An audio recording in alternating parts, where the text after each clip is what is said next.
Good morning po, Sir Lawrence! Masiglang bati ni Laila sa among lalaki. Malawak na mangumiti ang amo sa kanya.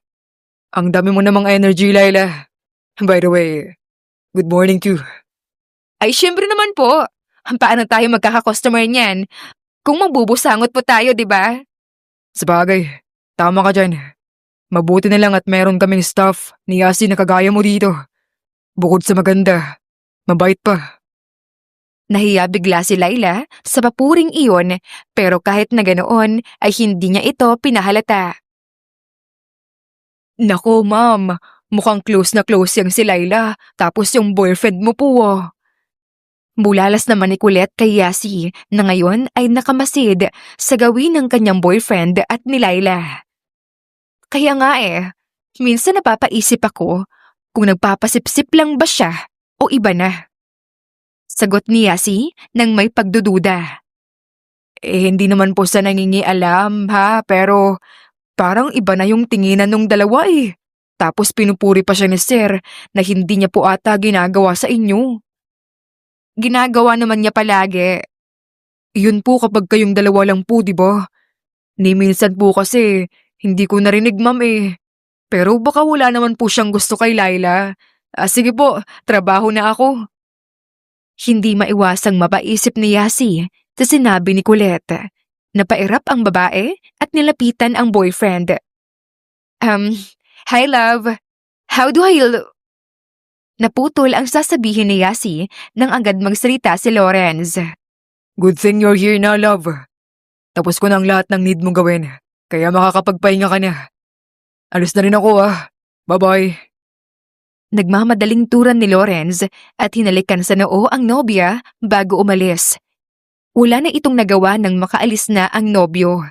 Padabog naman itong pumasok sa kanyang VIP room. Lumipas pa ang ilang araw habang patagal ng patagal si Laila, mas lalo silang naging close ng amo.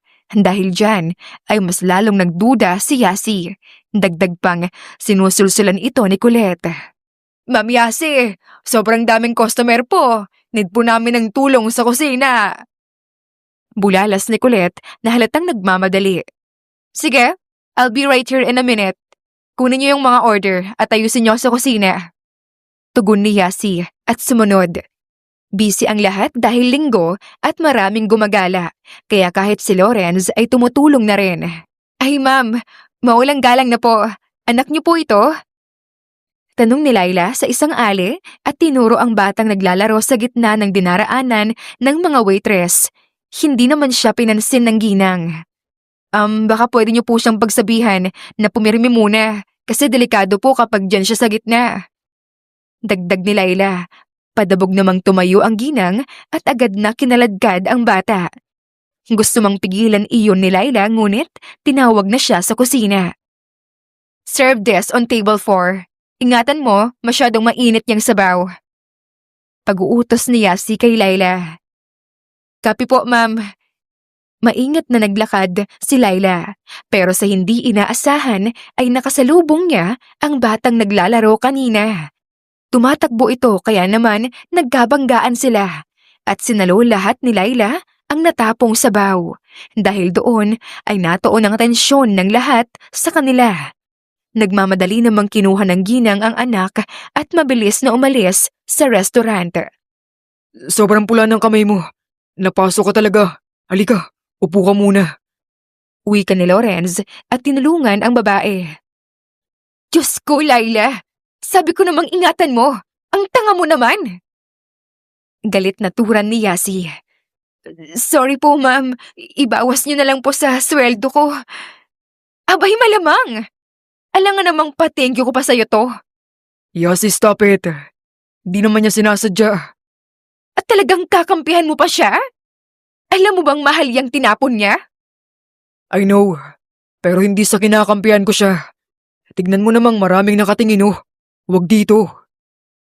Hindi na sumagot ang babae at padabog na umalis. Dinala naman ni Lawrence ang babae sa kanilang locker room para gamutin. Pagpasensyahan mo na ang mamiyasi mo. Masama lang siguro yung araw niya. Sorry po talaga, sir. Sana po huwag nang magalit si Mami Yasi. Huwag kang magalala. Kakausapin ko. Salamat po talaga. Hindi ko po alam ang gagawin, sir, kung wala kayo. Mas lalong napaiyak ang dalaga. O siya, Tana. Sabi ko naman sa'yo, hindi ba? Malakas ka sa akin. Kaya, huwag ka nang matakot sa mamiyasi mo. Hinawakan ni Lawrence ang magkabilang balikat ng dalaga. Kinuha nito ang panyo sa bulsa at inabot ang panyo kay Laila para punasan ito ang kanyang luha. Salamat po. Napangiti na lamang ang among lalaki at pinagpatuloy ang ginagawa na panggagamot. Sakto namang napadaan si Yasi at galit pa rin ito dahil sa inasta ng kanyang boyfriend kanina. Mas lalo lamang kumulo ang kanyang dugo nang makita ang dalawa na sobrang magkalapit sa bawat isa. Kaya pala wala kayo sa labas dahil naglalandian kayo rito? Halika nga rito, Laila! Hinila ni Yasi ang babae at tinulak ito sa locker. Aray po! At talagang masasaktan ka dahil sa kalandian mo! Yasi, tama na! Pagpigil ni Lorenz at pumagit na sa dalawa. Ano, ha? Kakampihan mo na naman yan? Tapatin niyo nga ako. May relasyon kayo, no? Wala po, ma'am. Nagsisinungaling pa talaga kayo? Ikaw, Laila, walang hiya ka? Kay bago-bago mo rito. Ang landi-landi mo? Ikaw naman, Lawrence, may girlfriend ka, pero parang hindi ako nag-e-exist dito. Yasi, wala kaming relasyon. At mas lalong di ka namin niloloko. Talaga lang? Pwes, kung talagang ayaw niyong umamin, hala sige, lumayas ka sa harapan ko, Laila. At wag na wag ka nang babalik dito. Ma'am, maawa po kayo. Please, maniwala po kayo sa amin. Wala kaming relasyon ni sir. Wala akong pakialam. Lumayas ka! Huwag na wag mong susubukang kampihan siya, Lawrence. Yasi, hindi naman siguro tama yan. Maayos siyang nagtatrabaho sa'yo. Wala akong pakialam. Restaurant ko to. At ako ang masusunod. Mamaya dapat hindi na kita makita. Kapag nakita kita, talagang ipapahiya kita sa harapan ng maraming tao.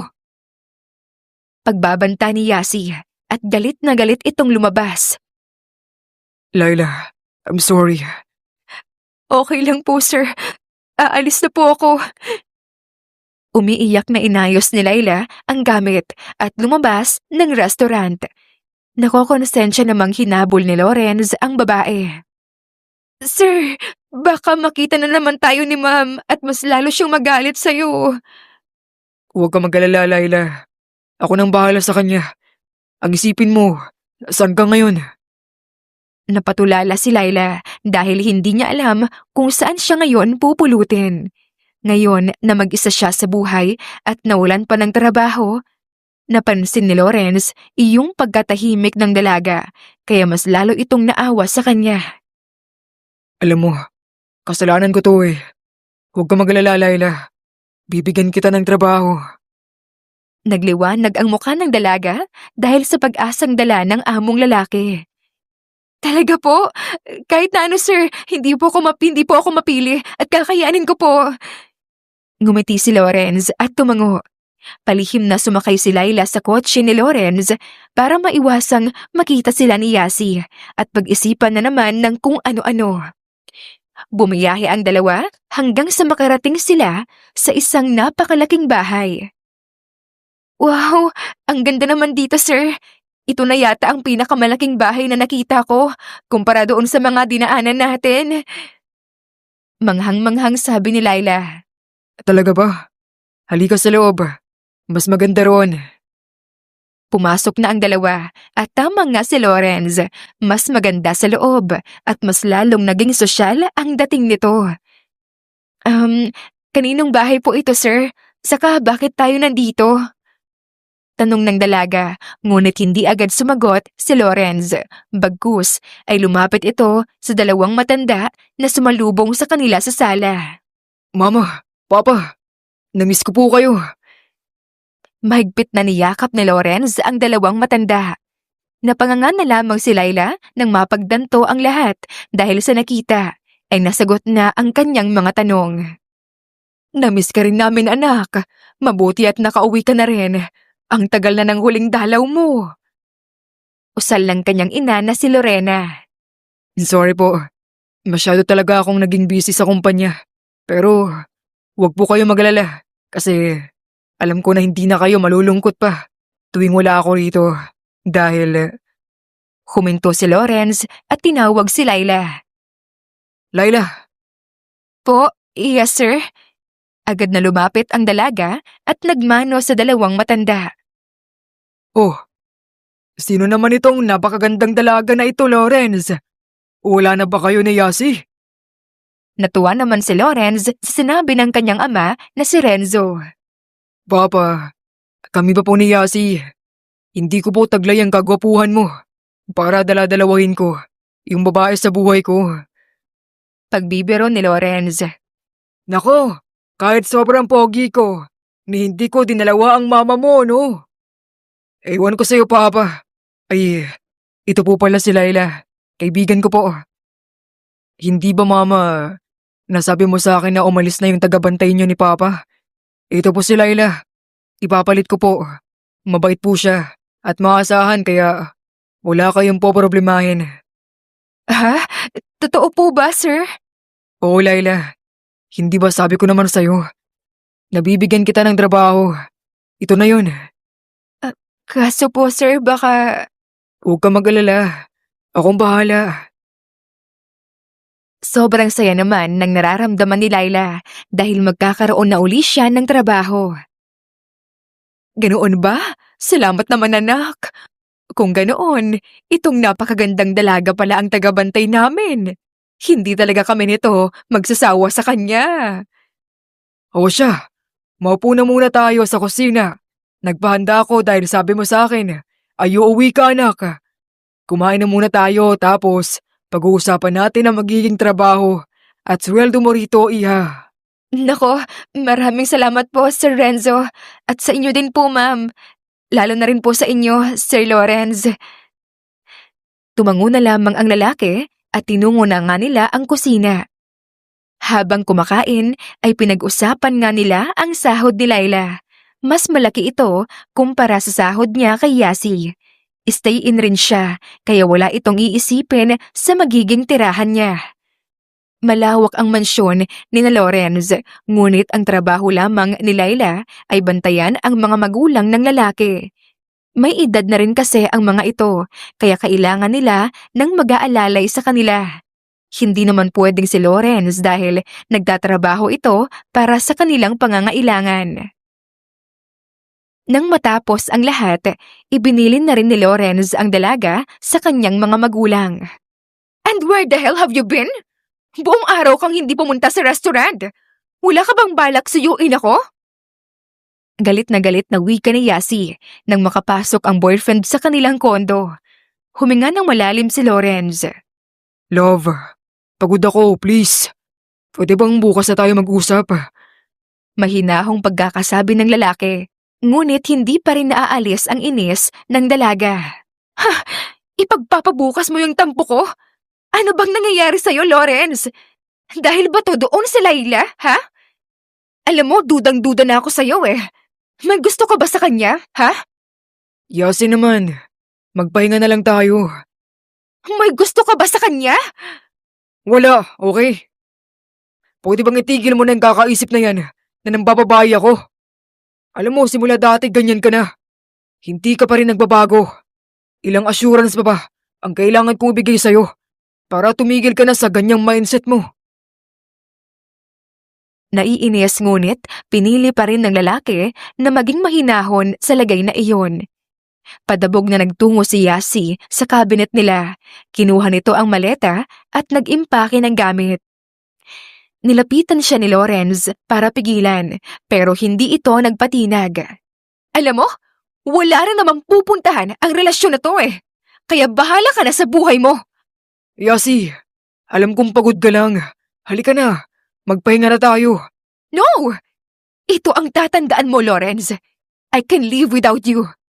Kaya mag-break na tayo para masolo ka na ng Laila mo. Tuluyan nang umalis si Yasi habang humihikbi. Sinubukan pa siyang habulin at pigilan ni Lawrence pero hindi talaga ito nagpapaawat. Napahilamos na lamang ng mukha si Lawrence at hinayaan na lamang ang dalaga sa gusto nito. Ma'am and sir, ready na po ang breakfast nyo. Mukhang maganda ang gising mo, Laila ha. Kaya aga-aga at ang dami mong energy, iha. Oo nga. Naalala ko tuloy yung kabataan ko sa'yo, iha. Sabat naman ni Renzo. Nahihiya namang ngumiti ang dalaga at ipinaghila ng upuan si Lorena. Ganyan po talaga ako palagi. Gusto ko po kasi na sa tuwing gigising ako ay magiging motivation po ako ng mga tao dahil sa dala kong energy. Dapat po kasi umaga pa lang positive ng paligid. Kung ganon, turuan mo kami ng asawa ko kung paano maging masigla. Kasi hindi porket matatanda na kami, ay mahihina na kami. Hindi ba, iha? Yun lang ba, Sir Renzo? No problem po. Basic lang sa akin yan. Kaya po kumain kayo ng marami dyan. At may inihanda po ako na maliit na surprise sa inyo para masiglan yung uumpisahan ng umaga. Nagkatinginan naman ang dalawang matanda at malawak na ngumiti. Nako, tama nga si Lawrence. Bukod sa mabait at maganda na, ay masipag ka rin talaga. Huwag mo masyadong galingan ha, iha. Baka gawin kitang PA ko para palagi kitang kasama. Salamat po. Sige na po, kumain na po kayo. Oo nga pero, teka ikaw ba'y kumain ka na? Kumain na kayo ng iba mong kasama. Tila nahihiya pang magsabi si Laila sa amo na hindi pa. Napansin iyon ni Renzo dahil hindi agad nakasagot ang dalaga. Ay nako, huwag ka nang mahiya. Alam kong hindi ka pa kumakain. Kaya halika na. Saluhan mo na kami ng mom mo. Sure po kayo? Okay naman po ako kaya hintayin ko na kayong makatapos. Sige na iha, bawal tanggihan ng grasya. Saka baka hindi ka agad makakain pagkatapos namin. Dahil alam ko na dadalhin mo kami agad sa sorpresa mo eh. Kaya halika na. Salamat po, ma'am at sir. Malawak ang ngiting pinagsaluhan ng tatlo ang pagkain. Tuwang-tuwa naman ang dalawang matanda dahil sa mga kwento ni Laila. Pagkatapos nilang kumain, ay dinala na nga ni Laila ang dalawa sa labas kung saan may malawak na area na pwedeng makapag-gym.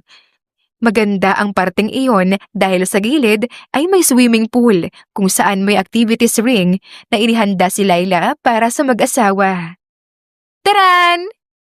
Ito po ang ating unang gagawin para umpisahan ang masiglang araw po ninyo. Parang sumama ata tiyan ko, iha. Kayo na muna ni Lorena dyan, ah. Tatakas pa sana si Renzo, ngunit binatukan ito ng kanyang asawa. Ikaw talaga, kahit kailan tumatakas ka pa rin. Ang tamad-tamad mo. Natatawa namang pinigilan ni Laila ang mag-asawa dahil baka mag-away pa ang mga ito. Nako, tama na po yan. Huwag po kayo mag-alala, Sir Renzo. Alam ko po kung gaano kapagod mag-exercise. Pero bilin po sa akin to ni Sir Lawrence at hindi ko po siya pwedeng biguin. Mabilis lang po ito para mas lalo pong lumakas yung buto nyo.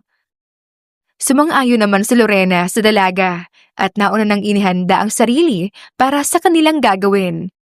Nag-aalangan pa rin si Renzo kaya nilapitan siya ni Laila at nginitian. Tara na po! Mag-e-enjoy kayo dito! Alam ko pong paborito nyo ang mag-swimming. Kaya mamaya po, may exercise kayo na gagamitin natin ng swimming pool. Masaya po ito! Nang dahil sa narinig ay sumigla ang matandang lalaki. Agad itong nag-ayos at pumuesto na para makapag-exercise. Si Laila naman ang naging guide ng dalawang matanda. Pagkatapos ng ilang minutong pag-ehersisyo ng dalawa, ay pinagpahinga na muna niya ang dalawang matanda. So, ang last po nating gagawin ay nasa swimming pool. Pahinga po kayo na mabuti para hindi po kayo mapasma. Iha, maliligo ba tayo pagkatapos niyan? Sasagot pa sana si Laila ngunit inunahan na siya ni Lorena. Ikaw talaga, palagi kang uhaw sa tubig. Gusto mo bang ipainom ko na lang sa'yo itong buong swimming pool natin? Lorena naman minsan lang kaya tayo maligo dito. Ano pang saysay na nagpagawa tayo niyan kung di naman natin gagamitin? Oh siya, tama na po muna yan. Lahat ng gusto niyo po ay gagawin natin. Kaya chill lang po kayo. Napapailing na lamang ang dalaga dahil sa pagiging aso't pusa ng mga magulang ni Lorenz. Pero kahit na ganoon sila sa isa't isa, ay napakasweet rin naman ng mga ito palagi. Pagkatapos mamahinga ng dalawa, ay inumpisahan na nila ang susunod na aktibidad. At dahil aso't pusa nga ang mag-asawa, naisipan ni Laila na tila gawing isang kompetisyon ang exercise na gagawin ng dalawa para mas ganahan ang mga ito. May tigi-isa po kayong floatable na bangka, di ba? Ang gagawin niyo po is mag-uunahan kayong makapunta sa dulo ng pool nang hindi po nahuhulog. Ang unang makakapunta roon ay may premyo. Ayun! Iyan ang gusto ko. Humanda ka, Renzo, dahil hindi na muna kita kilala ngayon. Siguraduhin mong matatalo mo ako, Lorena. Iha, may rules ba dito bukod sa hindi pwedeng mahulog? Kagaya na lang ng kunwari, didistrakin namin yung isa't isa para mahulog yung kalaban. Pwede ba yun? Opo, yun nga yung twist dito eh. Pwede niyo pong gawin ang lahat ng paraan para kayo ang mauuna na makapunta sa dulo. Mas lalo namang ginanahan ang dalawa sa narinig. Handa na po kayo? Ito na. Pagkasabi ko ng go, start na po ha. Ready? Get set? Go! Mabilis na nagsagwan si Renzo para maunahan ng asawa. Hindi naman nagpatalo si Lorena at binilisan din. Nagkapantay ang dalawa, kaya sinubukan ni Renzo na basahin ang asawa para ma-distract ito. Ganoon din ang ginawa ni Lorena. Hindi kalaunan ay nagkabanggaan ang kanilang maliliit na bangka, dahilan para mahirapan silang makausad. Maya-maya ay tuluyang nakaalis ang bangka ni Renzo, dahilan para mabilis itong nakabalik sa dating pwesto ang kanyang bangka.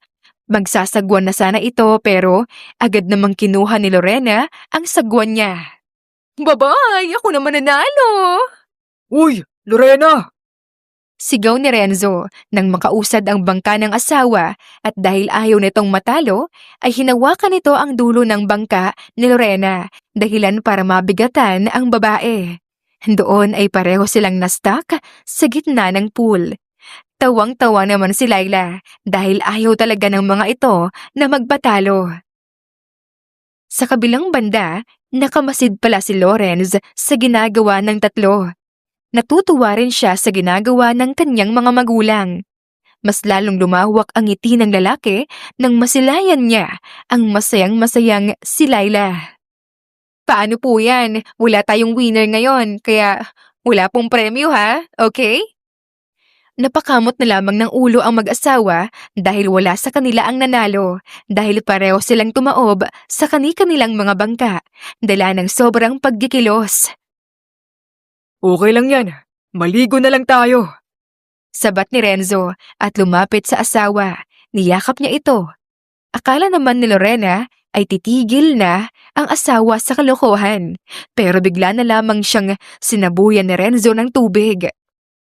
Renzo, loko-loko ka talaga. Halika nga rito. Sige na po, mag-enjoy lang kayo dyan. Kukuha po ako ng makakain nyo at inumin. Natatawang saad ni Laila dahil sa habulan ng dalawang matanda habang sila ay nasa tubig. Sakto namang pagtalikod nito, nariyan pala si Lorenz. Bigla na lamang kumabog ang dibdib ni Laila nang makita ang kanyang amo. Para itong mawawalan ng hininga sa hindi malamang dahilan. Tila ay na-starstruck ito sa lalaki. Sir, nariyan ka pala. Oo, Laila. Bakit naman para kang nakakita ng multo? Kasi nakakapanibago po eh. Nagpagupit ka po, sir. Ngumiti si Lorenz at tumango. Bagay po sa inyo. Mas lalo kayong pumogi. Salamat, Laila. Halika. May pasalubong ako sa inyo. Tila namula naman ang dalaga nang ma-realize ang kanyang sinabi. Ma, pa, andito ako. Tama na po muna ang lambingan nyo. Pagtawag ng lalaki, Agad namang umahon ang dalawang matanda. Ito na lang po yung prize niyong dalawa para hindi na kayo malungkot. Meron ka rin, Laila. Salamat sa mga efforts mo. Bulalas ng binata at isa-isang inabot ang dalang paper bag sa tatlo. Oo anak, napadalaw ka. Hindi ka ba pupunta sa restaurant ni Yasi? Hindi ba gantong oras? Naroon ka? Napatigil si Lawrence sa tanong ng kanyang ama. Oo nga anak, kumusta na pala si Yasi? Hindi ba niya kami dadalawin? Hindi na po siya makakadalaw sa inyo, ma. At dahil wala ako sa resto niya pa, kasi po, nakipaghiwalay na siya sa akin. Nagulat ang tatlo sa narinig, lalong-lalo na si Laila at inisip nito na kasalanan niya. Bakit po, sir? Mula sa sariling tanong ni Laila, nasunundan din naman ng mga magulang ng lalaki. Ngumiti na lamang si Lawrence. Long story, pero okay lang yun. Huwag niyo nang masyadong isipin. You too, Laila. Palihim na tinignan ni Lawrence ang dalaga para tila ay iparating sa kanya na wala siyang kasalanan. Napansin iyon ni Lorena, ngunit isinawalang bahala niya muna ito. Hayaan mo na, anak. Marami pa dyan. Baka masyadong focus si Yasi sa kanyang negosyo. Kaya siguro nakipaghiwalay siya. Tama ka dyan, mahal. Halina nga kayo at kumain na tayo. Nakakagutom yung pa-activity ni Laila Pag-iiba ni Lorena sa usapan. Kinabukasan, ganoon ulit ang naging routine ng tatlo sa bahay. Masaya naman ang dalawang matanda sa mga pakulo ni Laila sa kanila. Ngayon, ang kanilang ginagawa naman ay ang pagja-jogging. Sa sobrang lawak ng lupa nila Lawrence, marami ka ring bagay na pwedeng gawin. Halos pwede ka na rin na makapagpatayo ng amusement park dahil sa lawak. Magpahinga na muna tayo, iha. Pagod na ako. Sige po, sir. Ito po ang tubig. Kaunti lang po muna iinumin ha, para hindi po mabigla yung pulso nyo. Iniabot naman ng dalaga ang tubig ng dalawa. Umupo ang tatlo sa damuhan at pinagmasdan ang malawak na lake sa kanilang harapan. Ang lawak po dito, ano? Siguro, kung ganito palagi yung nakikita ko, mas lalo akong gaganahan sa buhay. Pag-uumpisa ni Laila ng usapan. Tumayo si Renzo at mas lalong lumapit sa lawa para magbato ng barya. Sinabi mo pa, iha. Ang ganda talaga rito. Saka alam mo ba na pag nag-wish ka rito, magkakatotoo? Nako Renzo, huwag mo nang budulin si Laila. Hayaan mo na siya, iha. Ganyan palagi yung ginagawa niya kapag pumupunta kami rito. Ganoon po ba? Naging hobby na pala iyan ni sir.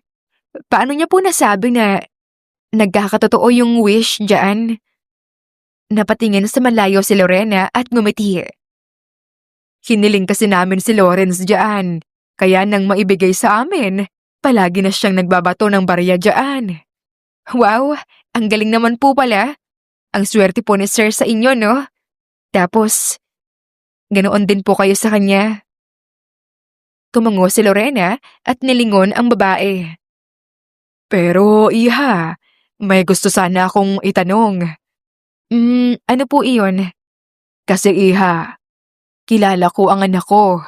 Hindi naman sa ayaw kitang kaibigan niya. Pero hindi mo naman siguro siya tatawaging sir kung magkaibigan kayo, hindi ba? Nagtataka kasi ako, iha. Napalunok si Laila dahil kinakabahan ito na baka paalisin siya dahil hindi ito nagbakilala ng totoo. Ano po kasi, ma'am? Huwag kang matakot. Sabihin mo lang yung totoo para naman alam namin, hindi ba, iha? Nang makaramdam ng komportable ay kumuha ng lakas ng loob si Laila at sinabi ang nangyari sa kanya at sa restaurant. Ganoon nga po yung nangyari. Naawa po si sir sa akin kaya binigyan niya ako ng trabaho. Walang-wala rin po kasi ako, ma'am . Ako na lang mag-isa kaya kailangan ko po ng pera pantustos sa araw-araw.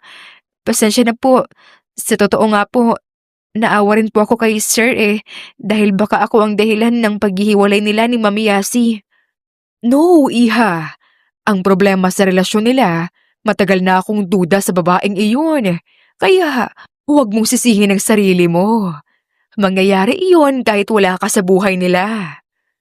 Bakit naman po, ma'am? Naku, iha.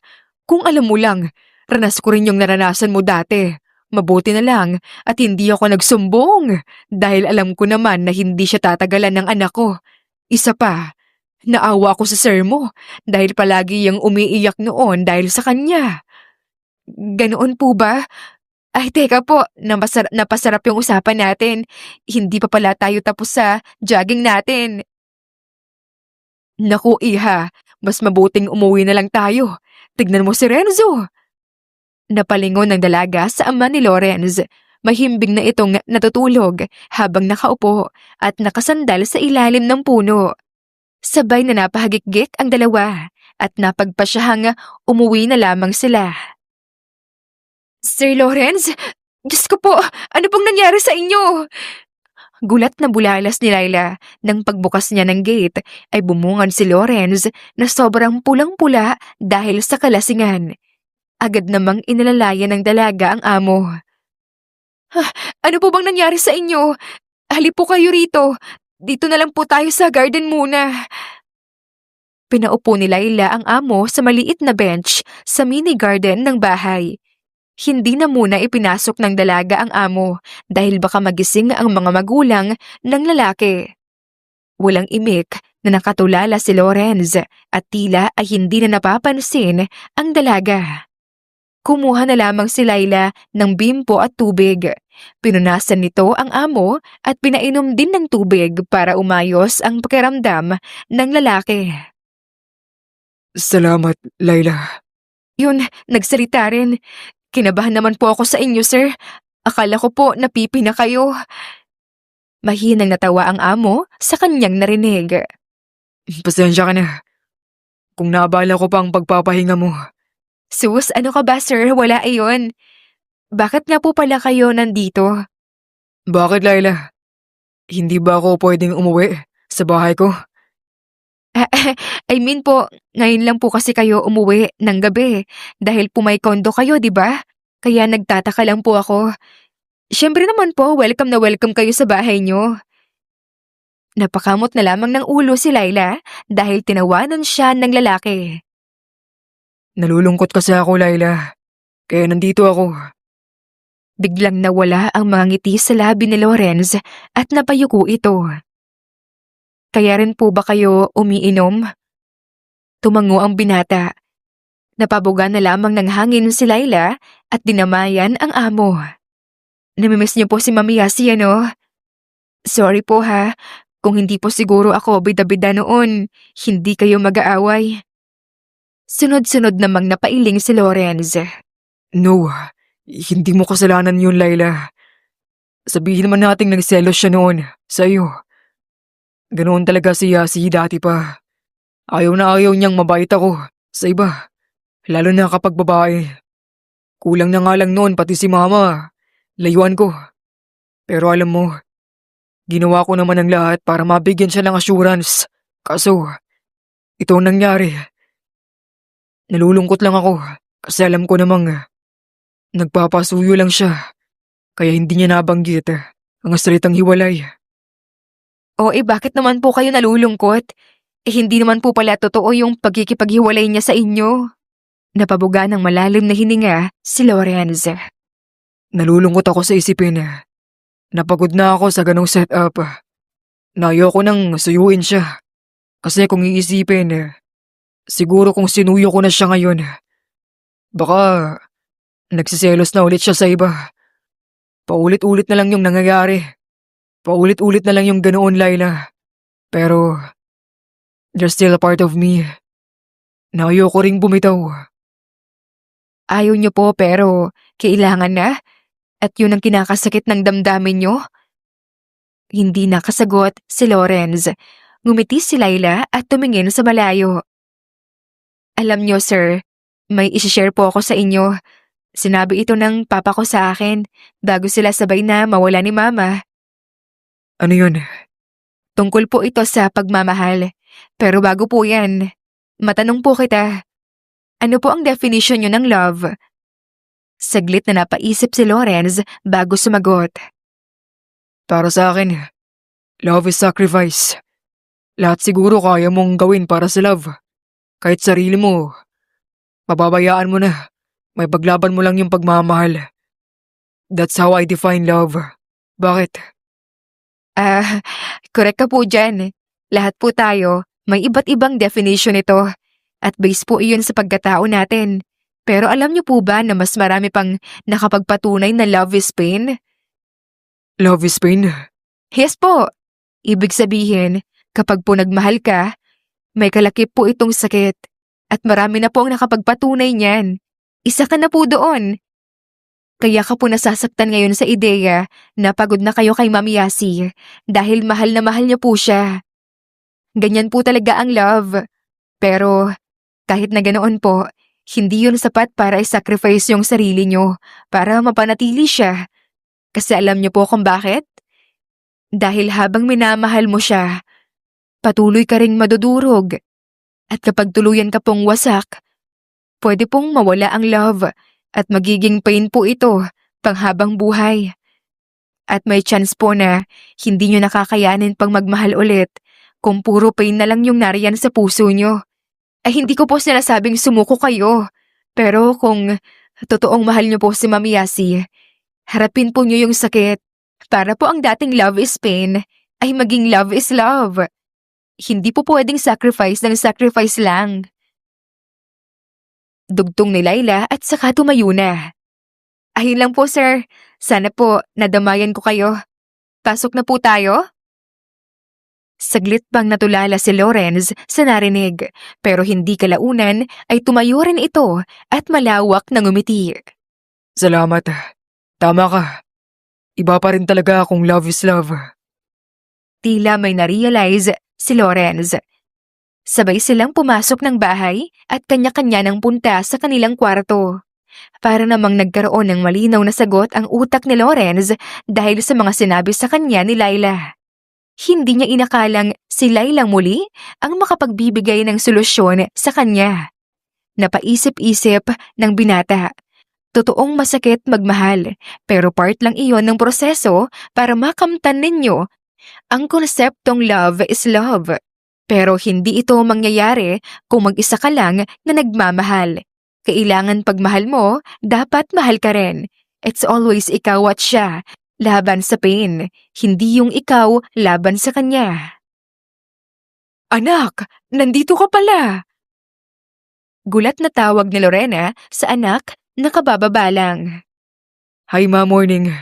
Yes, pero aalis na rin po muna ako ngayon. Sagot ng lalaki at hinalikan sa noo ang kanyang ina. Saan ka naman pupunta?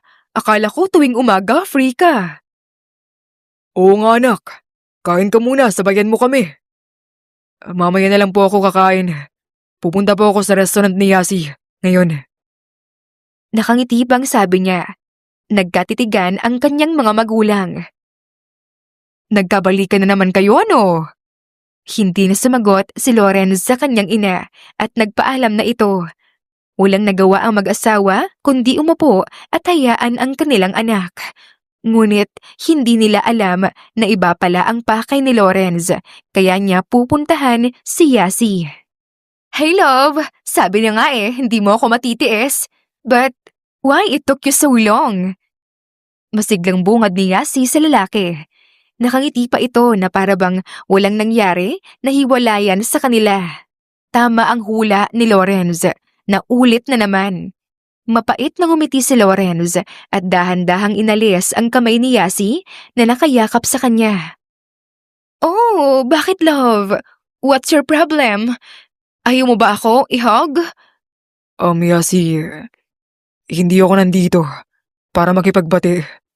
Kasi Yasi, hindi na nakabubuti sa atin ang gantong palaging setup. Napapagod na rin ako, Yas. Nandito ako para opisyal lang makipaghiwalay sa'yo. Wait, what? No, never yan mangyayari. Ano ka ba, love? Alam mo namang ganoon lang ako, pero mahal kita. That's not how love works, Yasi. Alam kong masakit to para sa atin. Pero, mas masasaktan lang tayo kung pagpapatuloy pa natin to. Napag-usapan na natin to noon, di ba? Naayusin natin tong gantong issue. Pero anong nangyari? Nauulit lang, di ba? Kaya mas mabuting maghiwalay na tayo. Walang kahirap-hirap na bulalas ni Lorenz. Tanggap na nito ang lahat at nawala na rin ang kanyang takot na harapin ang masakit na katotohanan. Ano ba? Hindi ka naman ganito dati ah. Siguro nasasabi mo yan dahil may iba ka na no? Sino ha? Sino Lorenz? May ipinalit ka na ba sa akin? Napailing na lamang ang lalaki sa inasta ni Yasi. Imbes kasi na intindihin nito ang sitwasyon, mas lalo lamang lumala ang kanyang ugali. Hinayaan na lamang ni Lorenz na kung ano-ano ang sabihin ng dalaga. Umalis na ito sa lugar na iyon nang walang pagsisisi. Patuloy man ang pagtawag sa kanya ni Yasi ngunit ni isang beses ay hindi niya ito nilingon.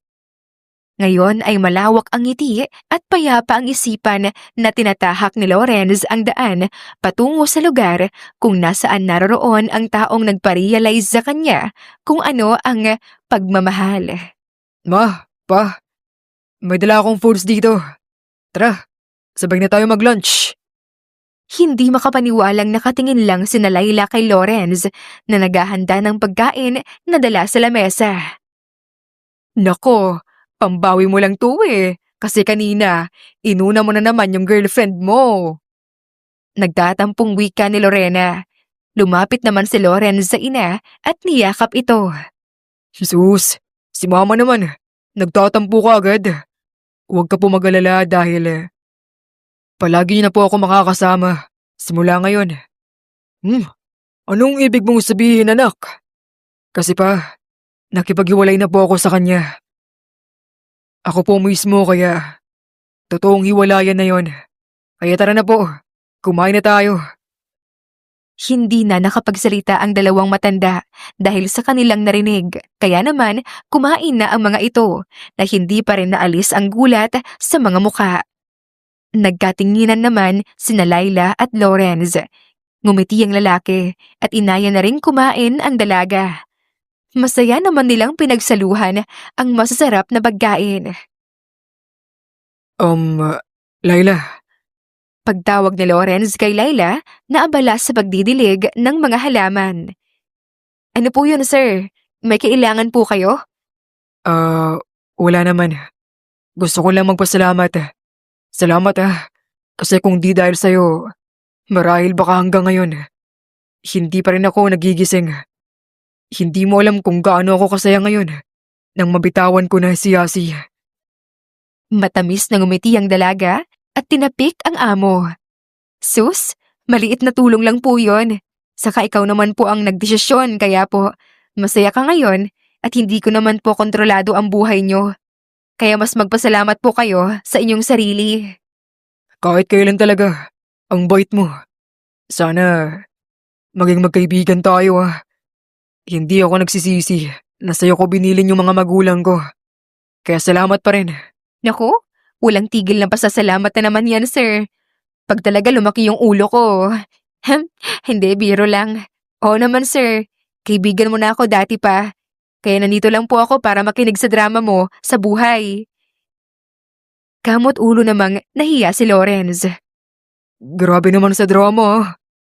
Sabay na lamang natawa ang dalawa. Tuluyan ngang naghiwalay sina Lorenz at Yasi. Pero hindi rin naman ito naging dahilan para magmukmok at mawalan ng gana si Lorenz sa buhay. Mas lalo lamang siyang nagkaroon ng maraming oras sa kanyang mga magulang. Panay ang dalaw nito at halos hindi na umalis sa kanilang bahay. Kahit nagtataka man sina Lorena at Renzo dahil tila ba iba na ang ihip ng hangin sa kanilang anak pero hinayaan na lamang nila iyon at sinulit ang mga oras na kasama ang binata. Sa kabila namang banda ay mas lalo lamang naging malapit sina Layla at Lorenz sa bawat isa. Lorenz, anak, akala ko ba may team building ka ngayong week? Ba't nandito ka? Kasi naisipan ko na mas okay kung sa bagong CEO sila sasama para mas makilala po nila yung bawat isa. Alam niyo naman po, di ba, na nag-hire na ako ng CEO para mas lalo akong makapagpahinga at magkaroon ng maraming oras para sa inyo. Naningkit ang mga mata ni Lorena. Hindi pa ito nakapagsasalita nang sumulpot naman si Renzo sa kung saan. We, magka-oras ka sa amin o sa tinatahangi mong dalaga? Panunukso ni Renzo sa anak na ginatungan naman ito ni Lorena. Ma, pa naman. Sino naman yung tinutukoy niyo? Sino pa, edi yung ayun no? Sabat ni Lorena at gumuso sa isang gawi. Nilingon iyon ni Lawrence at sakto namang napatingin din si Laila sa kanilang gawi, kaya nagkasalubong ang mga tingin nila. Biglang ngumiti ang dalaga na kinataranta ni Lawrence dahil sa hiya na baka marinig ni Laila ang panunukso ng magulang. Ano ba kayo, ma, pa? Kaibigan ko po yan si Laila. Bakit kayo nanunukso? Sus, kaibigan daw. Baka kaibigan. Pa, tigilan mo yan. Naku anak, huwag kami ng papa mo. Parang hindi ka namin kilala ha. Ganyan na ganyan ka makatingin at gumalaw kung may gusto kang makuha. Bagay man yan o tao. Sus, gusto mo ano? Hindi nakasagot si Lawrence sa naging tugon ng ina. Ay sus, tinatanong pa ba yan? Hindi naman yan siguro pabalik-balik yan dito kung talagang tayo ang namimiss niya. Mahal, sigurado kung mas namimiss niya yung tinutukoy natin. Oo nga. Sa kakaibigan ba yun, mahal? Binibigyan ng bulaklak tapos regalo? Minsan kumakangiti pa habang kausap yung dalaga parang naguhugis puso pa yung mata niya. Napansin mo rin ba yun, mahal? Namumula na sa hiya ang lalaki dahil hindi niya alam kung paano napansin ang lahat ng iyon ng kanyang mga magulang. Ma, pa, tama na po yan. Tawang-tawa naman ang dalawang matanda sa kanya para itong babae. Maiinis na sana ang lalaki sa dalawa nang biglang may nagsalita mula sa kanyang likuran. Mukhang may pinagchichismisan kayo dyan po ah. Pwede po bang sumali? Ay, oo naman iha. Halika. At si Lawrence mismo ang magkukwento. Pag-aayan ni Lorena sa dalaga, kaya ganoon na lang ang paggataranta ni Lawrence. Talaga po? Pa-share naman po niyan, Sir Naputol ang sasabihin niya nang biglang tumakbo si Lawrence patungo sa kung saan. Hala, ano pong nangyari kay Sir? Nagtatakang tanong ni Laila, ngunit tumawa lamang ang dalawang matanda. Ganoon palagi ang naging buhay nila sa loob ng ilang araw. Hindi sukat akalain ng lahat na may problema palang paparating sa kasiyahang kanilang nararamdaman. Laila, iha, tingnan mo oh. Tumubo na yung bulaklak na inaalagaan natin. Nakangiti namang lumapit si Laila sa kinaroroonan ni Lorena. Ay oo nga po no, ang ganda niya po at saka, ang bango din niya. Kaya nga nako, mabuti at nabuhay siya no. Parang dati lang ayaw mamulaklak ng garden ko. Mabuti na lang talaga at inaalagaan mo sila. Habang masayang pinagmamasdan ni Laila at Lorena ang mga bulaklak, ay may biglang nag-doorbell. Ako na ang magbubukas, ladies. Andito naman ako eh. Suwestyon naman ni Renzo dahil siya ang pinakamalapit sa gate. Binuksan niya iyon at ganoon na lamang ang paglaki ng kanyang mata nang makita si Yasi. Hi po, Tito. Long time no see. Masiglang bungad ni Yasi at niyakap ang matanda. Iha, anong ginagawa mo rito? Si Tito naman. Siyempre naman po dinadalaw ko kayo. Nasaan po si Tita? Saka si Lawrence po ba nariyan? Hindi agad nakapagsalita ang matanda kaya pumasok na lamang si Yasi. Hello, Tita! How are you po? What the? Anong ginagawa ng babaeng yan dito? Ang kaninang nakangiti ay napalitan ng galit na ekspresyon ni Yasi. Mas lalo itong nanggagalaiti nang mapansin na tila close pa sina Lorena at Laila. Totoo ngang hinala ko, ano?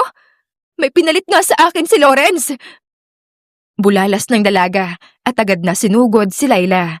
Sinabunutan niya ito na siya namang pinigilan ni Lorena at Renzo. Iha, ano ka ba? Bakit mo siya sinasaktan? Bakit, tita? Boto ba kayo sa babaeng yan para sa anak niyo? Alam niyo po bang nilandi niya si Lawrence? Kaya kami nagkahiwalay ngayon? Oh, wait. Baka nga alam niyo na at kinukonsinti niyo lang. Hoy, Yasi! Huwag mong sigawan ng ganyan ang asawa ko! Eh ano naman kung asawa mo siya? O sige, ikaw na lang sigawan ko. O ano? Hindi makapaniwala ang dalawang matanda sa inaasta ni Yasi, kaya't napatulala ang mga ito. Don't you dare hurt her! Lawrence, anak! Pagpigil ng ina sa lalaki, pero pumagit na lamang ito sa kanila at hinarangan silang tatlo mula kay Yasi. Kaya mo na akong saktan? Alam mo, napagkasinungaling mo! Kaya ka nakipaghiwalay sa akin dahil sa kanya, no? Hindi. Nakipaghiwalay ako dahil sa pangit mong ugali. Nakakasuka ka, Yasi. Hindi ko kailanman naisip na minahal ko ang isang kagaya mong mapagmataas. Pinalampas ko ang masakit na binigay mo sa akin. Pero ang saktan ng mga magulang ko at si Laila, ibang usapan na. Kung ayaw mong sampahan kita ng maraming kaso, umalis ka sa harapan namin. How dare you? Leave! I hate you! Huling sigaw ni Yasi at tuluyan ng umalis. Okay lang po ba kayo, ma, pa, ikaw, Laila? Okay lang kami ng papa mo, anak. Ipinagtanggol kami ni Laila. Ibang klase talaga yung babaeng yun, ano? Napatingin ang tatlo kay Laila na tila ay napatulala. Laila, iha, ayos ka lang? Laila, huwag mong isipi. Hindi na ituloy ni Lawrence ang sasabihin nang mabilis na tumakbo si Laila habang umiiyak. Napabuga ng malalim na paghinga ang tatlo. Sinundan naman ni Lawrence ang babae at nadatnan niya itong nakaupo sa gilid ng pool at patuloy na humihikbi. Laila, Ayos lang ako, sir. Huwag po kayo mag-alala. Mawawala rin to. Ramdamang hirap sa mga katagang binitawan ni Laila. Kahit hindi man aminin ng dalaga, ay labis itong nasaktan sa kanyang mga narinig. Nasasaktan siya dahil baka magkatotoo na wala siyang mararating at ganito na lamang siya habang buhay. Laila, alam kong hindi ka okay. Nandito lang ako, Handa kitang damayan, kagaya ng pagdamay mo sa akin noon. Kaya, huwag kang mahiya sa akin. Usal ni Lawrence at naupo sa tabi ng dalaga. Inayos ni Laila ang sarili at humarap sa amo. Kahit namamaga ang mata at mukha nito, ay napakaganda pa rin niya. Lawrence, natatakot din ako. Natatakot ako na baka magkatotoo yung sinabi ni Yasi na wala akong mararating sa buhay dahil katulong lang ako. Kasi sa totoo lang, ang tagal-tagal ko nang nagtatrabaho sa sarili ko pero kahit kailan hindi man lang ako nakapag-ipon ng sapat para matupad ang pinapangarap ko. Naawa naman ang lalaki sa kanya at masakit rin para sa kanya na makitang ganoon si Laila. Laila, look at me. Huwag mo sabihin yan. Huwag mong hahayaang manalo ang masamang tao.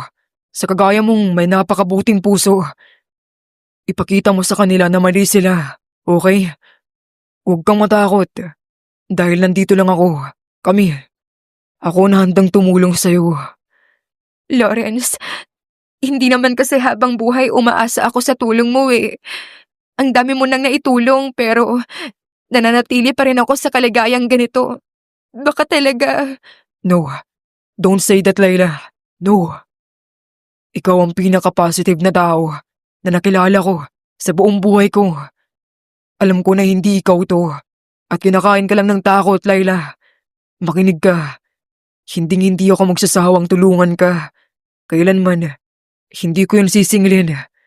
Ang nais ko lang ngayon, gusto ko ay huwag kang magpatalo sa kanya. Mahalaga ka sa akin. Kaya nasasaktan ako ngayon, Laila. Ayokong nalulungkot ka. Kaya handa akong gawin ang lahat para sumaya ka lang. Just take my help for the last time.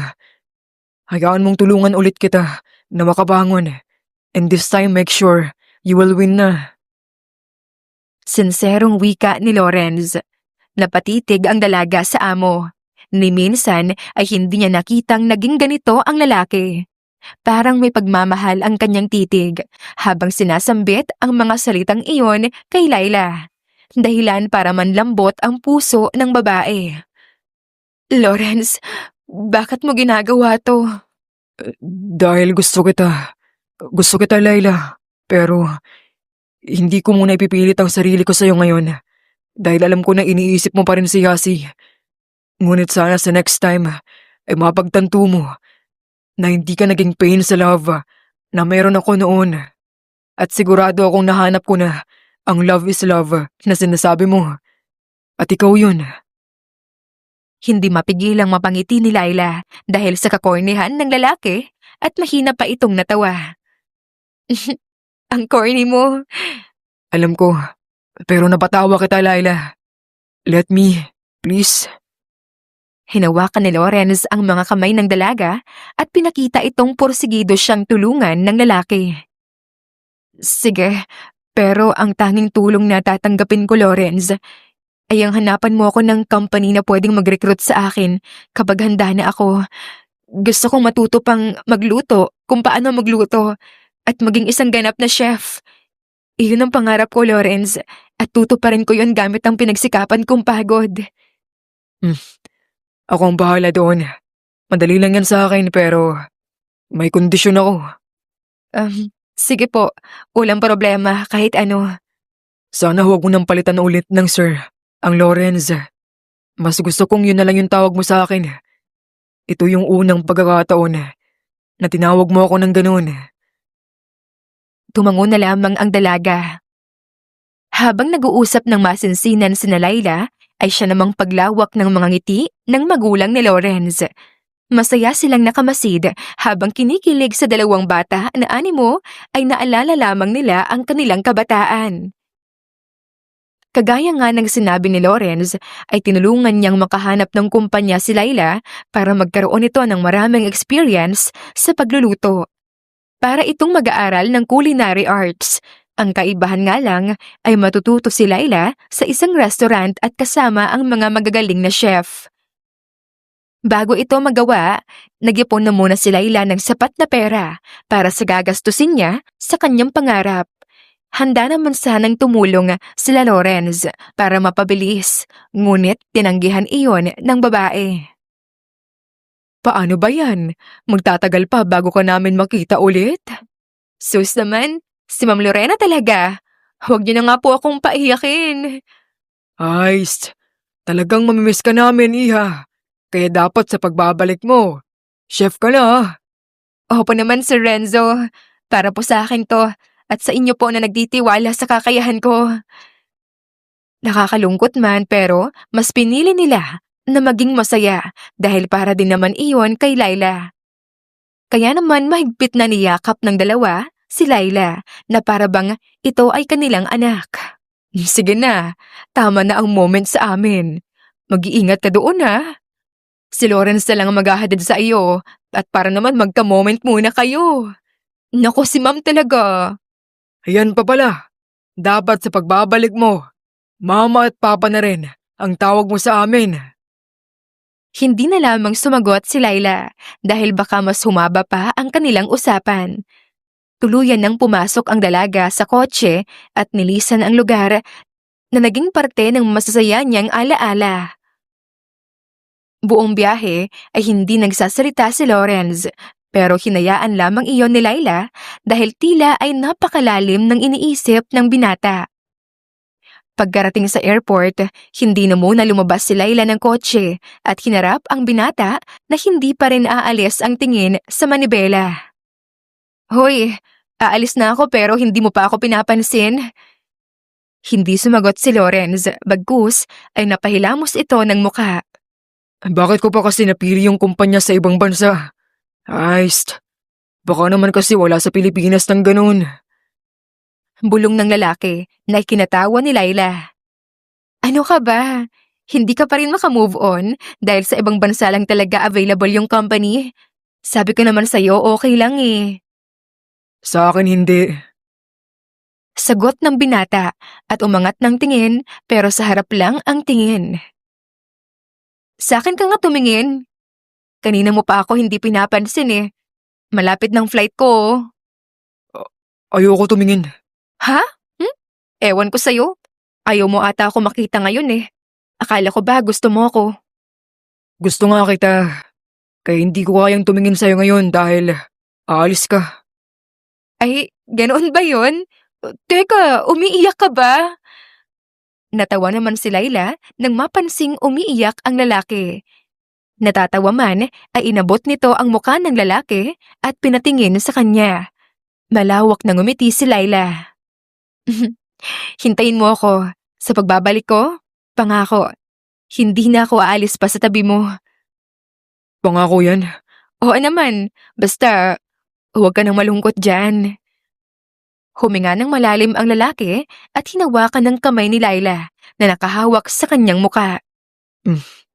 Hindi na ako malulungkot kung Sasabihin kong, sasabihin mo na may pag-asa ako sa'yo. At sa pagbabalik mo, handa ka nang tanggapin ako. matamis na ngumiti ang dalaga at tumango. Mahal kita, Lorenz. Kung makakayanan mong hintayin ako, tayo na. Talaga? Oo, basta ba hintayin mo ang pagbabalik ko? Hindi maipaliwanag ang saya sa puso ni Lorenz nang marinig iyon. Mas lalo lamang siyang nagkaroon ng pag-asa na babalik si Laila. Pagkatapos ng kanilang usapan ay inihatid na nga niya ang babae sa loob at hinintay itong makaalis ng tuluyan patungo sa ibang bansa kung saan ay uumpisahan niya na ang kanyang pangarap. Hindi naging madali ang lahat para kay Laila dahil sobrang napakahirap ng pag-a-adapt niya sa ibang bansa. Pero kailanman ay hindi siya susuko para sa kanyang pangarap, sarili at sa mga taong naghihintay sa kanyang pag-angat sa buhay. Lumipas ang ilang taon at tanging telepono lamang ang naging source ng communication ni Laila sa mga taong mahalaga sa kanya. Hindi man araw-araw dahil sa pagiging busy ay sapat na para sa kanya na makausap ang mga ito ng ilang minuto. Gustong-gusto mang puntahan ni Lorenz ang minamahal niyang babae, ay pinigilan niya ang sarili para hindi ito maistorbo kagaya ng kanyang pangako na hihintayin niya ito kahit anong mangyari. At tuluyan ngang dumating ang araw na sila ay muling magkakasama. Ma, ready na ba ang banner? Oo anak. O teka Renzo, yung confetti asaan? Hala, naiwan ko sa kotse. Kamot ulong saad ng asawa, dahilan para hampasin siya ni Lorena sa braso. Ano? Ay, nako kahit kailan talaga ulyanin ka. Sabi nang huwag iasa sa iyo eh. Kunin mo na. Ako na ma, para mas mabilis. Diyan niyo po tignan si Laila, dahil diyan po siya lalabas mamaya. Copy anak, dalian mo. Excited na ako. Natawa naman si Lorenz sa kanyang mga magulang. Napaka-supportive talaga ng mga ito. Ngayon ay kanila nang susunduin si Laila sa airport at dahil chef na ito ay may kaunti silang sorpresa para sa dalaga. Nang marinig na ang anunsyo ng paglanding ng eroplanong sinasakyan ni Laila ay biglang kumabog ng malakas ang dibdib ni Lorenz. Sa wakas, makikita na niya si Laila at hindi ito mawawala na sa kanyang tabi. Lumipas ang ilang minuto at narinig na nga nilang tatlo ang pamilyar na boses. Pa! Pa! Sigaw ni Laila at patakbong lumapit sa gawin ng tatlo. Pinasabog naman ni Renzo ang confetti. Surprise! Surprise! Bungad ng dalawang matanda. Naku, salamat po. Kanina pa po ba kayo? Hindi naman anak. Pero in fairness sinunod mo yung huling bilin ko sa'yo, na mama at papa na ang itatawag mo sa amin. Napangiti si Laila at tumingin sa lalaki na sabik niya nang makita. Siyempre naman po. Ganoon po di ba dapat di ba? Kapag boyfriend ko na po yung anak nyo? Nako, ewan ko sa inyo. Sige na, lapitan mo na siya. Mas lalo lamang kinikilig ang dalawang matanda nang mapansing hindi nakapagsalita si Lawrence simula nang dumating si Laila. Nang makalapit ang babae, ay nanatili lamang na nakatulala si Lawrence. Bukod kasi sa kinakabahan ito, ay mas lalong gumanda si Laila, kaya hindi siya makapaniwalang nangyayari itong lahat. Hoy! Nung last meet natin, halos hindi mo ako pansinin. Pati ba naman ngayon? Pagmamaktol ng dalaga na nakapagpabalik ng ulirat ni Lawrence. Ano na? Hindi mo ba ako i-welcome? Yayakap. Wow! Sigaw ni Renzo nang halikan ni Lawrence si Laila sa labi. Napatakip naman ng bunganga si Lorena dahil baka hindi nito mapigilang mapatili. Ayan, kiss ka tuloy sa akin. I love you, Laila. Namula naman ang babae bago sumagot. I love you too. Nang marinig iyon ay halos nagdiwang ang dalawang matanda. Nang makauwi sila, ay napuno ng kwento ni Laila ang buong bahay. Maghapon itong nagsalita at namiss niya ring magtagalog kaya tuwang-tuwa naman ang tatlo sa kanya. Kinagabihan ay pagod namang humiga si Laila sa kanyang kama sa dati nitong kwarto. Nako, miss na miss ko na rin talaga ito. Bulalas ng dalaga. Agad din naman siyang napatayo nang may kumatok kaya pinagbuksan niya ito. Lawrence? Akala ko matutulog ka na. Nung wala ka, hindi yun pwede. Ha? Anong ibig mong sabihin? We are officially now. Kaya dapat, tabi tayo matulog. Lo, hindi mo pa nga ako asawa eh. Napangisi naman ang lalaki. Huwag mo akong hinahamon, Laila. Baka magulat ka, bigla kitang pakasalan. Napakamot naman ng ulo ang dalaga dahil baka totohanin ng lalaki, kaya naman pumayag na ito. Nang makapasok sila sa kwarto ni Lawrence, ay agad na humiga si Laila para magkunwaring tulog na. Kinakabahan kasi ito dahil baka may maisuko siya ngayong gabi. Laila, Pagtawag ni Lawrence pero nanatiling nagtutulog-tulugan ang dalaga. Walang nagawa ang lalaki dahil pagod si Laila, kaya hinayaan niya na ito. Humiga na rin siya sa tabi ng dalaga at niyakap ito mula sa likuran. Napabuntong hininga si Lawrence at napansin ni Laila na may kakaiba sa malalim na paghingang iyon. Laila, Yasi contacted me again. Napalunok si Laila nang marinig iyon. I'll tell you tomorrow na lang Have a sweet dreams, mahal ko. Dugtong niya at hinalikan ng ulo ni Laila. Pipikit na sana si Lawrence nang umikot si Laila paharap sa kanya. Anong sabi niya? Akala ko tulog ka na. Umiling ang babae. Ngumiti si Lawrence at nakipagditigan sa dalaga. I don't know why, pero binibenta niya sa akin yung dating restaurant. Humindi ako kasi ayoko magkaroon ng koneksyon sa kanya after nang nangyari. Pero sobrang pinipilit niya na halos tawagan niya ako every time. Nangunot naman ang noon ni Laila.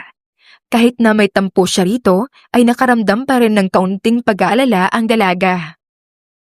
Hindi niya sinabi kung bakit niya ibebenta. Umiling si Lawrence. Pwede ba natin siyang puntahan bukas? Are you sure? Oo. Huwag kang mag-alala. Kaya ko naman. If that's what my baby want, sure. Kasama mo naman ako eh. Ngumiti si Laila at niyakap rin ang lalaki. Maya-maya ay nakatulog na nga si Lawrence. Ay, salamat at safe ang bataan. Bulong niya at nakatulog na rin. Kinaumagahan, maagang gumising ang dalawa para makahanda na sa pagbisita kay Yasi. Ready ka na ba, Laila? Nag-aalalang tanong ni Lawrence sa kasintahan na ngayon ay nakatingin na sa labas ng kotse na tila ay may hinahanap.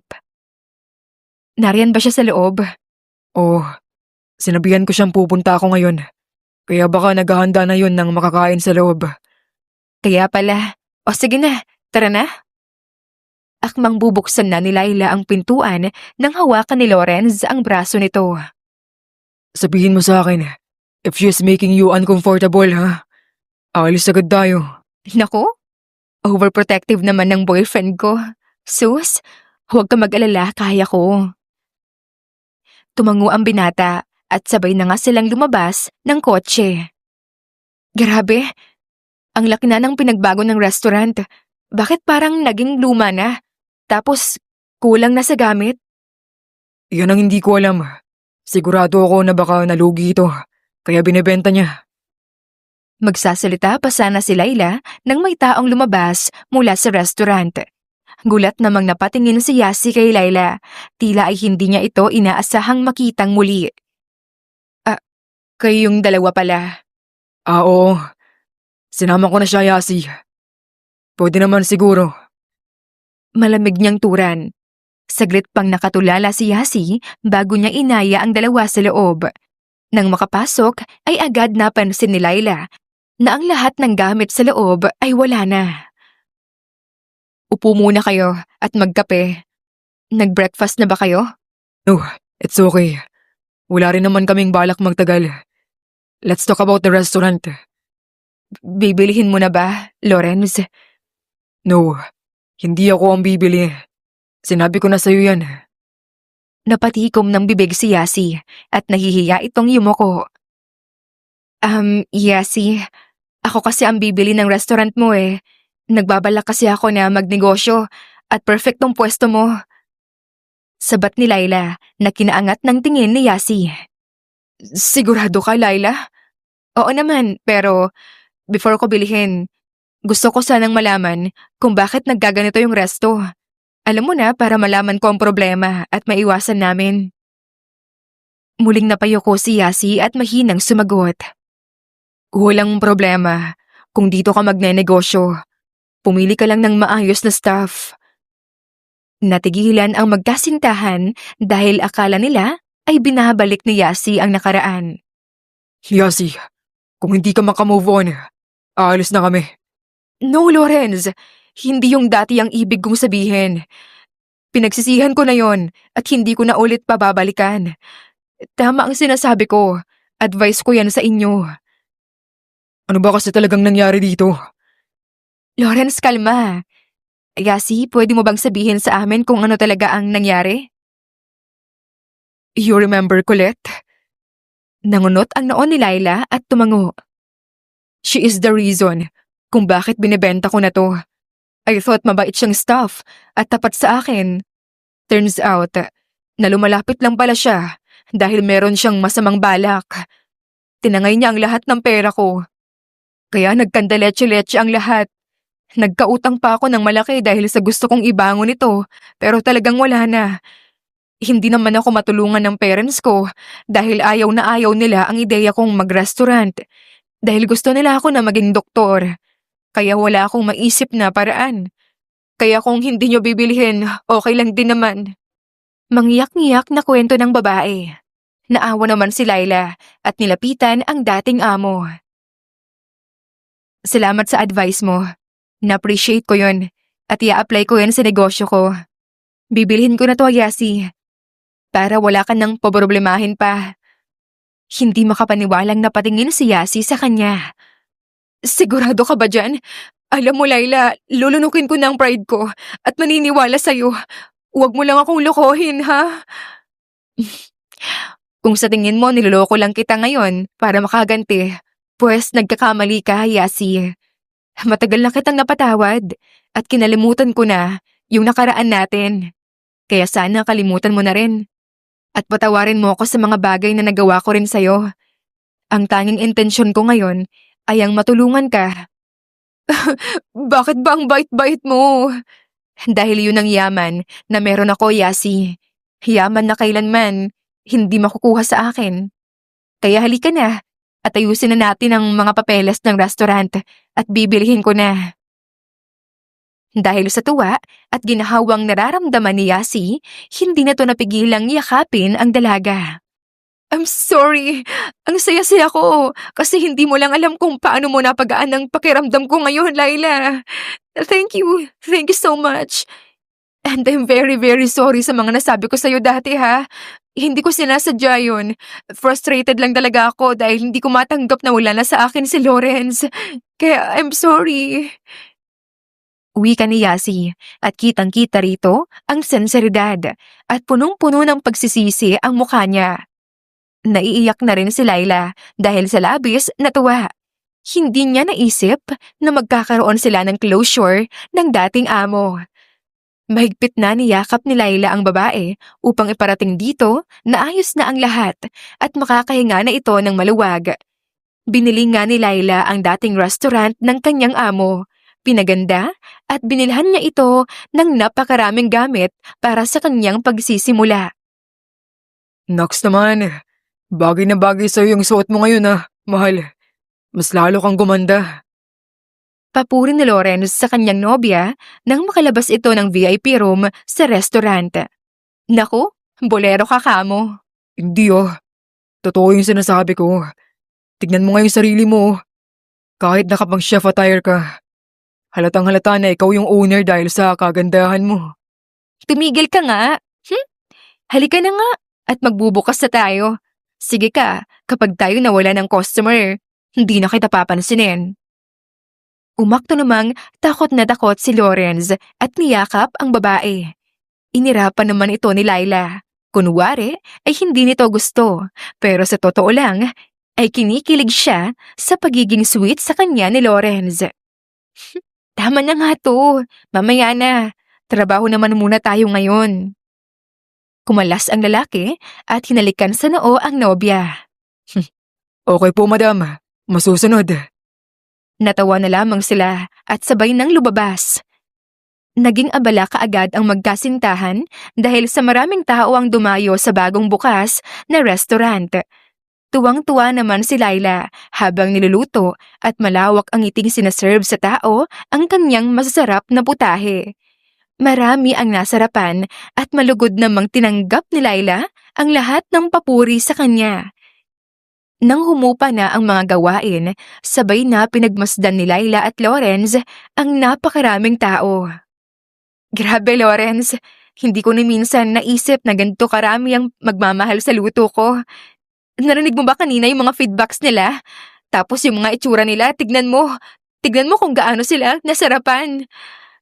Masiglang wika ni Laila habang nakamasid sa mga tao. Nakangiting tinignan ni Lawrence ang kanyang nobya. Oo naman. Ikaw ba naman na nagluluto? Tapos minsan, tumutulong pa sa pagsiserve. Grabe ka magpa-welcome. Kaya kahit siguro maging customer mo ako, baka ma-in love ako ulit. Tama na nga yung matatamis mong salita. Bakit naman? Inilapit naman ni Laila ang sarili sa nobyo at niyakap ito. Dahil kilig na kilig ako, baka hindi na ako makapagtrabaho niyan. Mahinang natawa si Lawrence at pinisil ang ilong ni Laila. Kahit kailan talaga. Napaka-cute mo. Sige na nga, back to work na ulit tayo. Para kapag nakapag-ipon na, may kasalan ng magaganap. Yay! Sang-ayon ka na sa plano ko. Napag-ipunan natin yung kasal nating dalawa. Kaysa pera mo naman ang magagamit sa lahat ng gastos sa kasal natin. Wala namang problema yun eh. Kaso nga lang, iba ang gusto ng mapapangasawa ko. Kaya yun ang susundin. Very good. I love you po. Mahal din kita, Laila. Sagot ni Lawrence at mabilis na hinalikan sa labi si Laila. Lumipas pa ang taon at mas lalong naging successful ang buhay ni Laila. Kung noon ay siya ang tinutulungan, ngayon ay siya naman ang naging pag-asa ng mga taong kapuspalad. Wala nang mahihiling pa si Laila dahil sa wakas, naabot na rin niya ang mga pangarap na binuo nila ng kanyang mga magulang. Pero kahit wala man sila ngayon, mananatili pa rin sa puso ni Laila ang mga itinuro sa kanya ng mga ito. Hindi man naging madali ang landas na tinahak ni Laila, ngunit dahil sa mga taong nagmamahal at naniniwala sa kanya, ay hindi naging imposible ang lahat ng kanyang pangarap. Laking pasasalamat nito sa Panginoon dahil binigay sa kanya si Lawrence, ang lalaking kailanman ay hindi niya inaakalang mamahalin niya ng lubos. Mahirap man ang naging simula ng kanilang istorya, masakit mang Masakit mang nawalay sila sa bawat isa, pero sa dulo ay sila pa rin ang muling nagkasama. At dito ko na po tatapusin ang kwento ni Laila at Lawrence na nagpapatunay na minsan hindi talaga basehan ang estado ng tao para sabihing siya ba ay pagpapalain sa buhay. O hindi, dahil lahat naman tayo ay may nakatakdang pagkapanalo sa buhay. Hindi man ngayon pero may tamang panahon. Ang tanging gawin mo lang ay manatiling mabait at mapagkumbaba sa kapwa. Iyon ang mga bagay na isinaalang-alang ni Laila, dahilan para makamtan niya ang mga bagay na noon ay hinahangad lamang niya. At huwag po nating kalilimutan na ang tunay na successful sa buhay ay ang mga taong mayroong mabubuting puso at may malilinis na hangarin. Kahit na magulo ang mundo, manatili po tayong busilak ang puso.